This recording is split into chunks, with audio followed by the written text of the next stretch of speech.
9h08 dans la matinale de King FM, The Morning King, dans le studio Motorola. Alors, dans cette deuxième partie de la matinale, nous allons parler du métier de DJ. DJ qui veut dire disque jockey. Et pour étayer nos dires, un invité de Joyce, il s'appelle DJ Taj Mahal. Justement, il y a un restaurant qui s'appelle Taj Mahal ici, un restaurant indien. Il est énormissime, il est tip top. Là, je fais la pub, mais je voulais faire juste le lien. Il est français. Bon, on va se dire bonjour avant de lancer le magnéto de Joyce par rapport au métier. Bonjour DJ Taj Mahal, comment allez-vous? Ça va bien, ouais. Bien, merci. Pas trop fatigué non, pas du du fait de se réveiller très tôt, parce que les artistes d'habitude, ou les DJ en général, ils se couchent tard. Donc pour se réveiller tôt, c'est pas évident. Habituellement oui, mais le Sénégal, on dirait que ça me fait me lever tôt, donc il n'y a pas de problème. C'est vrai, bon, ça doit être à cause du soleil et de la chaleur. Ça doit être ça. Ouais. Bienvenue en tout cas dans la matinale. Merci, ouais. Alors, est-ce que tu veux parler ou tu veux pas? D'accord, ok. Tu veux pas parler? Ibo, tu viens jouer les timides ici, hein?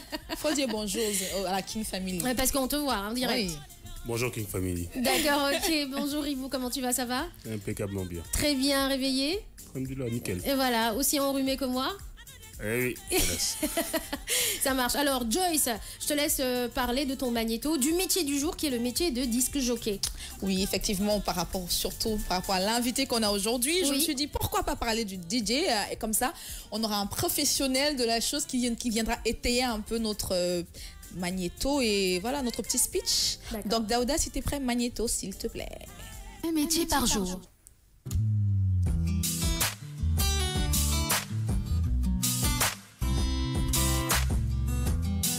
Le disc jockey ou DJ est un animateur musical qui travaille sur platine. Il propose et anime un programme de musique qu'il choisit et qu'il compose. Le programme est toujours adapté au goût du public dans une situation et un lieu précis. Discothèque, club, studio, soirée privée. Le DJ connaît admirablement un ou plusieurs styles de musique. Rock and roll, musique techno, reggae, rap, funk, slam. La créativité et la personnalité du DJ, sa capacité à capter l'attention d'un public et à lui donner la sensation de vivre un instant musical et ludique exceptionnel sont déterminants. Le DJ ponctue sa programmation par des interventions brèves et percutantes. Rien de ce qu'il fait et dit n'est complètement improvisé. Il exécute un numéro rodé, répète et mise en scène. C'est un créatif à l'oreille musicale qui doit être capable de composer et de réaliser des arrangements musicaux. Études, évolution et salaire, devenez DJ. Effectivement, études, salaire, devenez DJ. Donc dis-moi, est-ce que pour être DJ, il faut faire des études? Voilà, pour être DJ, il ne faut pas forcément avoir fait des études. On peut apprendre dans le tas, mais par contre, il faut avoir une certaine maîtrise, par exemple, de l'informatique, des outils techniques. Oui. Il faut avoir quand même il faut se former pour des différentes techniques de sonorisation, de mixage, qui sont proposées généralement par des écoles privées. Maintenant, il n'y a pas d'école. Après, il y a un professionnel qui est dans le studio, donc après... J'ai mon mot à dire là-dessus. Forcément, parce que c'est votre métier, DJ Taj Mahal. Donc, ce qu'on va faire, c'est qu'on va le laisser déjà développer un peu c'est quoi le métier de DJ, parce que c'est un professionnel depuis 89, je crois. Non, 84. 84, voilà. Donc, on te laisse le micro. Dis-nous, le métier de disc jockey, c'est quoi exactement? Déjà, disc jockey, c'est pas le terme qu'il faut utiliser, parce que ça, c'est le premier terme, c'était les gars qui poussaient des disques les uns après les autres, c'est tout. D'accord. Donc ça, c'est un peu réducteur. Okay. DJ maintenant ça veut dire plein de choses en fait, ça peut être un gars qui travaille en boîte, ça peut être un gars qui fait des battles, quelqu'un qui crée aussi de la musique, parce que être DJ c'est pas simplement mettre de la musique, c'est aussi en créer. Dorénavant en fait le but c'est d'élargir sa palette en fait pour aller toujours plus loin, et puis surtout c'est un mec passionné de musique et qui fait des recherches, c'est pas juste un gars qui joue les 100 morceaux du top actuel. On va dire que c'est plus que ça en fait. Selon moi. Si on veut durer, à mon avis, il faut quand même aller au fond des choses, quoi. Voilà. Fatim, tu te souviens, on en avait parlé à un moment, on disait qu'au Sénégal et en Afrique en général, les DJ, surtout de boîte de nuit, ils vont pas souvent plus loin, parce qu'effectivement, tu as l'impression de réécouter en boîte de nuit une mixtape de traces, en fait. C'est ça. C'est des sons, on pousse, on sent, puis on remet un autre, et puis voilà. Et puis après, c'est... Mais même en France, on a le même problème maintenant, en fait, parce que les gens sont captés par l'image. En fait, l'image a plus d'importance que la musique. Et tant qu'ils n'ont pas vu l'image et le clip, et ben, en fait, ils réagissent pas aux nouveautés. Les 20 premières années, quand je mixais, je mettais des nouveautés. C'est moi qui cultivais les gens. Mais maintenant, on est obligé de suivre ce que les médias mainstream font en fait. Et on n'a pas trop le choix. Il n'y a que lorsque, par exemple, je fais des battles avec des danseurs, eux, ils veulent que de la nouveauté, que des choses pointues. Et là, ça devient un vrai travail de DJ. Mais honnêtement, en boîte de nuit, maintenant, on est comme des perroquets, quoi. Faut dire la vérité. C'est un peu dur ce que je dis, mais c'est la vérité. C'est la vérité, c'est la vérité. On en parlait il n'y a pas longtemps dans le studio. Donc voilà, en gros, là, on a parlé du métier de DJ. Est-ce qu'il n'y a pas de formation pour... Il y a des formations, il y a des écoles qui font du business autour de ça. Mais sincèrement, enfin, je pense que les gars de ma génération et après, on a tous appris par nous-mêmes. On apprenait en achetant du matos avec les moyens du bord. Et à l'époque, en plus, il n'y avait même pas Internet. Donc du coup, on apprenait à l'oreille, en fait. Et il a fallu apprendre à caler des tempos à l'oreille, alors que maintenant il y a des logiciels qui font qu'on sait quel est le tempo d'un morceau, quel est le tempo d'un autre. On peut enchaîner facilement, tout est assisté, c'est comme si on conduisait une voiture automatique. Voilà. C'est plus simple, c'est plus beaucoup simple plus simple. C'est ce qui fait qu'il y a énormément de jeunes qui s'y mettent. Après, c'est une bonne chose aussi, hein, parce que ça permet à des jeunes peut-être qui auraient peut-être pas osé au début et qui se lancent plus facilement. Mais après, je pense qu'il faut aller plus loin que simplement mettre des sons dans une boîte de nuit. Le but, quand on est passionné, c'est de faire ça toute sa vie, donc d'aller au fond des choses, comme je disais. D'accord. Donc, il n'y a pas de formation au préalable et tout, mais il faut quand même avoir une certaine maîtrise de certains logiciels pour pouvoir effectivement caler des sons au niveau des tempos et tout, forcément. Oui, il y a 2-3 logiciels qui sont connus et puis c'est assez simple en fait au final de s'y retrouver. Hein. Il y a des contrôleurs, ce qu'on appelle des contrôleurs qui sont des petites machines où tout est un peu incorporé et honnêtement, il y a juste à appuyer sur play, mettre au tempo et puis... Franchement, je pense que même si je vous initiez à ça, d'ici la semaine prochaine, vous faites mixer, il n'y a pas de problème. Ah ça, volontiers.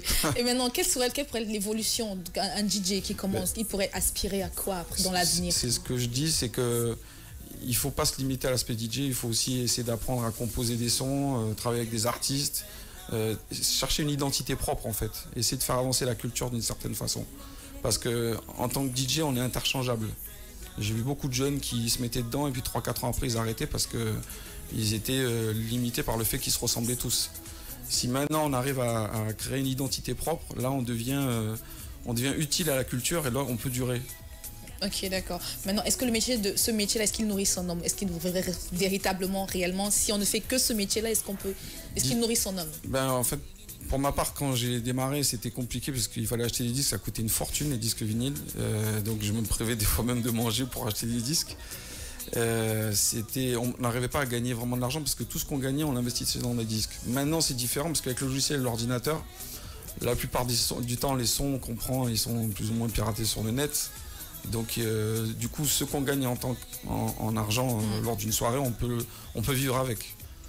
Surtout avec le phénomène du farotage aujourd'hui, hein, Fatim? Oui, tout à fait. Avec le phénomène du farotage aujourd'hui. Le farotage, ça c'est ici. Après en France, ça n'existe pas trop. Donc, ah d'accord. Sauf dans les boîtes ivoiriennes, mais sinon.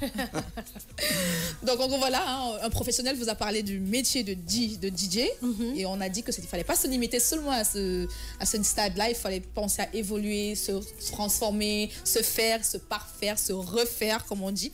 Maintenant on a fini. DJ Taj Mahal. Qui est DJ Taj Mahal? Parce que je te l'ai dit tout à l'heure, quand on entend Taj Mahal, on se dit ah c'est qui? C'est un Indien, c'est un Hindou, dis-nous qui tu es. Qui est DJ Taj Mahal? Tout simplement, j'avais un nom de DJ qui était différent quand j'étais plus jeune, qui correspondait à la mode du moment, parce qu'on était très américanisé dans les années 80. Et puis le nom après m'a fatigué un peu, donc j'ai voulu prendre quelque chose qui était un peu intemporel. Et donc j'ai puisé dans quelque chose de symbolique. En fait, le Taj Mahal, c'est la volonté de faire quelque chose d'esthétique, le croisement des cultures.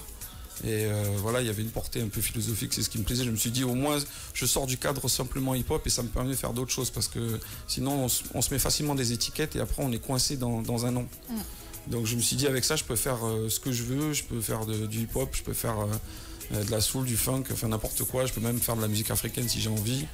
Et en fait, c'était déjà le début du marketing. Donc, on est obligé de se marketer constamment maintenant. C'est ça qui est. C'est la loi du marché, c'est comme ça. Donc depuis, tu disais que tu as commencé depuis 84? Ouais, j'ai démarré, j'avais 15 ans et j'ai démarré avec l'avènement du hip-hop à Paris. J'ai fait partie des premiers activistes hip-hop en France. Et je suis encore là 33 ans après. La passion, hein? Ouais, voilà, c'est ça. Pourtant, j'ai fait des études, hein, j'ai fait une maîtrise et tout, mais j'ai préféré rester dans cet univers. J'ai eu la chance de signer en maison de disque avec un groupe avec des jeunes Ivoiriens. On avait signé en major dans la maison de disques de The Roots. Ok. Il y avait Mary J. Blige aussi, il y avait Joe Desi, il y avait tout le monde. Et on avait fait la tournée européenne avec The Roots à l'époque. Voilà, on avait sorti un album qui s'appelait Dernier de la Terre, qui fait référence à Frantz Fanon. Et c'était en 97. Et donc j'ai eu plusieurs parcours. Après, je me suis mis dans les battles de danse et j'ai eu la chance de mixer les plus gros battles du monde. J'ai mixé au Juste Debout à Paris. C'est la compétition qui a vu l'avènement des Twins. D'accord, oui, j'ai vu. Voilà. J'ai vu exactement. Notamment l'année où ils ont gagné, c'est moi qui mixais les battles. Exactement. Les Twins, tu connais, Fatim? Oui, bien sûr. Parce que tu parles pas beaucoup. Non, mais c'est ton invité. Ben, ça fait partie de l'exercice, ma belle. C'est ton invité, donc voilà, il faut poser des questions. Ben, c'est Donc, ça. voilà. Et Donc, ça fait 20 ans que je suis DJ du Battle of the Year aussi, qui est la plus grosse compétition de break au monde. Quoi. donc je voulais en parler. Effectivement, Battles of the Year, c'est une sorte. En fait, tu es dans le hip-hop. Maintenant, tu es plus dans le hip-hop. C'est plus l'un de tes projets. En fait, c'est pas que à la base, je suis un DJ hip-hop. Ok. Mais à côté de ça, en fait, j'ai toujours été dans la communauté un peu afro-antillaise. C'est ce qui me permettait aussi de ne pas être grillé, parce qu'à un moment, le hip-hop en France avait mauvaise presse et c'était DJ hip-hop, c'était un DJ racaille en fait. C'est l'étiquette. À une époque, ça a été problématique. Et le but, c'était de ne pas se limiter, justement. Comme je disais, l'intérêt, c'est d'avoir une palette. Donc, j'étais à la fois dans la communauté afro-antillaise et puis vraiment, à la base, je suis un DJ hip-hop. D'accord. Donc, à la base, tu es un DJ hip-hop. Et aujourd'hui, j'ai vu Battle of the Year. Je crois que j'ai vu une affiche sur les réseaux sociaux. Et on en a fait au Sénégal, je sais pas. Oui, il y a une sélection. Il y a une sélection, ouais. Voilà, et tu étais... Non. J'ai fait les sélections à Mayotte et à La Réunion. Et j'avais demandé à être à celle du Sénégal si possible, mais bon, après, c'est des questions de réseau. C'est un réseau international, des fois, ils font passer leurs potes et tout, c'est pas évident. Comme mais peut-être qu'un jour, domaines, j'aimerais bien faire celui du Sénégal Comme et dans même tous les en domaines. Afrique d'une manière générale. D'accord. Donc, aujourd'hui, qu'est-ce qui t'emmène au Sénégal? C'est la première fois déjà, oui, non? Non, je suis venu ici à 12-13 ans. Okay. J'étais venu 3-4 fois déjà. J'étais venu en fait pour Adam à Paris. J'avais mixé dans la boîte de Tutti Mendy. D'accord. Et je connaissais un peu pas mal de gens autour de ça. J'étais avec cette année-là, il y avait la mannequin Katusha qui était là justement. Ok, je connais. Et c'était une des plus grandes mannequins sénégalaises. Je connais quoi? Katusha, tu connais? Oui, bien sûr. Ah oui. Voilà. Je connais beaucoup de choses. Mais je te laisse te dépatouiller avec ton invité. C'était il y a 12-13 ans. Enfin, j'ai commencé à venir en Afrique parce que j'avais pas mal d'amis africains à Montpellier qui m'invitaient en fait. Donc je venais souvent en Mauritanie parce que j'avais deux potes qui avaient les deux boîtes qui avaient à Nouakchott. Après, je suis venu plusieurs fois à Dakar. On a fait plusieurs fois la route avec Philippe Montero, que j'ai fait passer il y a quelques années en France, dans la boîte où je travaille. D'accord. Et donc en fait, j'ai pas mal de liens avec des gens. Je suis allé au Congo, j'ai organisé un festival, j'étais directeur artistique d'un festival où il y avait Singila, Youssoufa, il y avait Bracket, le groupe nigérian. Et voilà, enfin, moi je suis marié à une gabonaise, donc du coup, je suis un peu aussi au Gabon. C'était un peu prévisible, hein. C'est l'Afrique. Ne me demande pas pourquoi, c'est l'Afrique qui gagne. Donc, Et donc pourquoi le Sénégal aujourd'hui? Non, mais le Sénégal parce que j'ai mon ami Ibou qui m'a fait part de son envie que je vienne. Et puis c'est bien aussi de se frotter un peu à d'autres choses, de venir créer d'autres dynamiques en fait. Moi je vois que j'avais connu un Sénégalais qui était chanteur à Nouakchott. Il est ici actuellement, là je suis en train de le voir pour essayer de faire quelque chose musicalement avec lui, par exemple. Et aussi j'aimerais rencontrer des bons danseurs, faire des vidéos, parce que je fais des vidéos de danseurs sur ma musique. Le but c'est de se faire plaisir en fait culturellement, c'est surtout ça. D'accord. Alors Ibo, je sais que tu voulais pas parler, mais tu vas devoir parler parce que c'est toi qui l'invites au Sénégal. Alors dis-moi, c'était quoi l'objectif? Pourquoi lui au Sénégal? Déjà parce que Philippe était là avec nous il y a quelques années. La dernière fois qu'on s'était vu, c'était en 2010, donc justement quand Montero est passé à sa boîte à Montpellier. Et j'ai une boîte événementielle avec madame, donc on est dans ça, il fallait qu'on fasse quelque chose. Lui, il nourrissait cette envie de venir au Sénégal, de revenir au Sénégal depuis. On s'est dit pourquoi pas. Donc est-ce qu'il y a un projet en place par rapport au... C'est les bases justement, oui, c'est les bases. D'accord. Donc il viendra autant que se pourra, suivant la demande. Et c'est justement, on essaie de créer et faire des événements ponctuels. Autour du hip-hop. Voilà. Non, pas seulement le hip-hop, parce que je joue la musique nigérienne, je joue tout en fait. Okay. Ça peut être ça peut être d'autres choses. Et puis c'est aussi, à la fois ça peut être pour des boîtes de nuit, mais ça peut être pour des artistes ou autres. C'est juste rencontrer les gens. C'est important d'aller à la rencontre des autres. Ça, c'est primordial. C'est vrai que c'est important. Tu vois, par exemple, dimanche, il a joué au Golden lors de la soirée des îles. Mais ils se sont fait plaisir.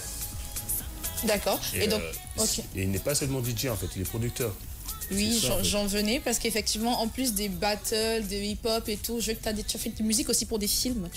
En fait, oui, j'ai fait des musiques surtout pour des reportages qui sont passés sur France O, sur France 2, des trucs autour du break, de la danse.